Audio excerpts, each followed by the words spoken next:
All right, I need some judgment calls here. What I think is these are the handles, and these ones look too small. Those are the Vario handles, and these are the Roban handles. The Roban's a little bit thicker, probably needs to be trimmed down just a little bit. But what I'm looking at is the relative size to there.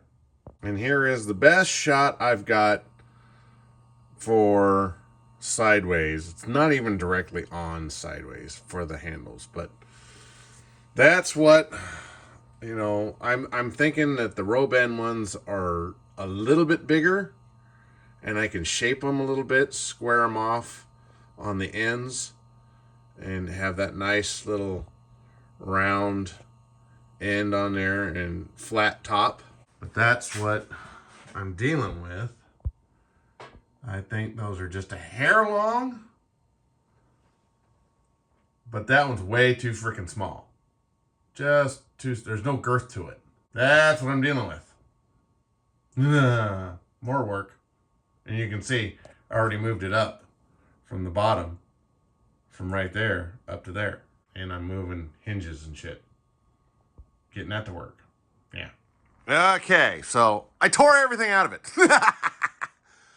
And in doing so, I forgot to mark where center of the main shaft is. So I'm in here. I got measurements from those holes to those holes, which hold the mechanics in its place. And then I got a plumb bob that is hanging down here from exactly the spot, from this distance to that distance to the center to all the centers to the plumb and straight, and it's probably still going to be off. So now I know exactly where my main shaft will be for doing, like, I need a hard point here for the hook and some other stuff, and we need to get some strength in here because this kind of pushes up and you can kind of, it's soft. It doesn't have any formers. So these formers aren't permanently in. They will be permanently in as soon as I lower them down a little bit so I can put a floor in and all that kind of good stuff. So yeah, this has been what I've been doing today.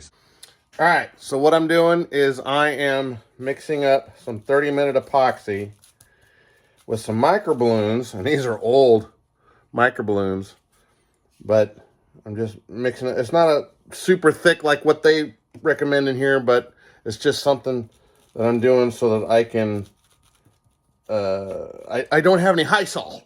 My high sol went bad, so this is what I've got to try to glue in all of my formers in the 600.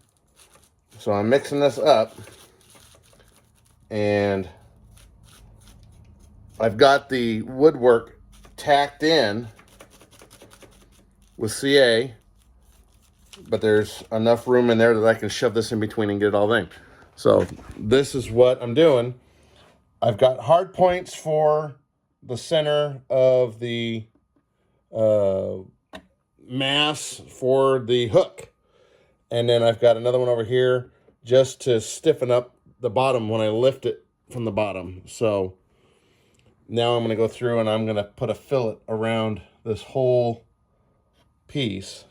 And I'll get fillets all around on this side, all around that. And you can kind of see down in there where I put a nice little fillet. And that'll tie these pieces of wood together. And then what I'll have is whenever the mechanics are in and the tanks are all in, I'm going to put a top on there, and this will be the floor of everything. So I have this down just a little bit lower than the edge here. And I'll get my fillet in. All right, so I've got it all kind of roughly spread out. And now what I'm going to do is I'm going to try to come in here and make a nice fillet all the way around it while shoving some of this stuff down inside. And you can kind of see it there where I'm shoving it actually in between the gap and all this. So trying to do this with the camera in my hand. It's probably not going to work out too well, but we're going to try it.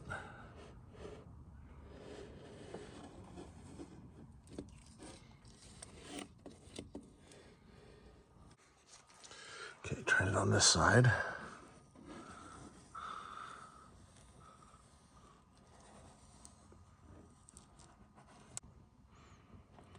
I got some extra, but that will go in some of these other spots. Trying to make it look nice so that when I actually paint it, you won't see too much of my globs.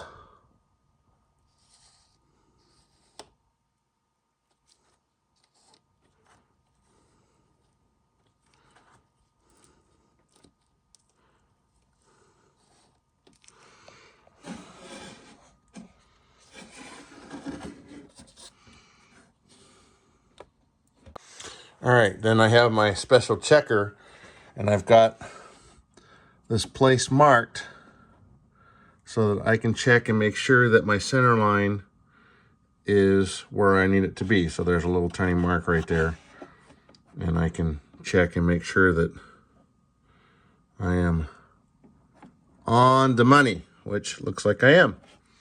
So that'll be the center point for the mast coming down, and that'll be where the hook is. And this is just to help support the bottom when I go to lift it. And then you have all of the fillet smoothed out as much as you can, because it's all over the place. It's really hard when you gotta put it all on a little stick, and you just try to smooth it out as good as you can. And this is 30-minute epoxy, and it's already a little tacky. So this will all be good for in there. So, and there is the supports and that and this, that, and the other, and that's what I'm going with. So there we go. So we'll let that dry overnight and call it good. And here it is the next day, and everything's all nice and smoothed out and no big bumps, so that when I do paint it, repaint it again, it will be nice and smooth, and everything is in. And what's nice is these hard points that I put a lot of epoxy and microballoons underneath it to fill the gap. So I had them on not only the piece, but on the fiberglass itself. So when I put it down, it would be all one piece. Hopefully there's no bubbles in there. But now it's, instead of it being where you can see where it moves like that, this is all solid, and it doesn't move until I get out over here. You kind of see me moving my finger. When I lift up on it, it's all solid, and I tend to put my hand pressure along here instead of on the outside where it was moving. So there we go. Now on to the next part.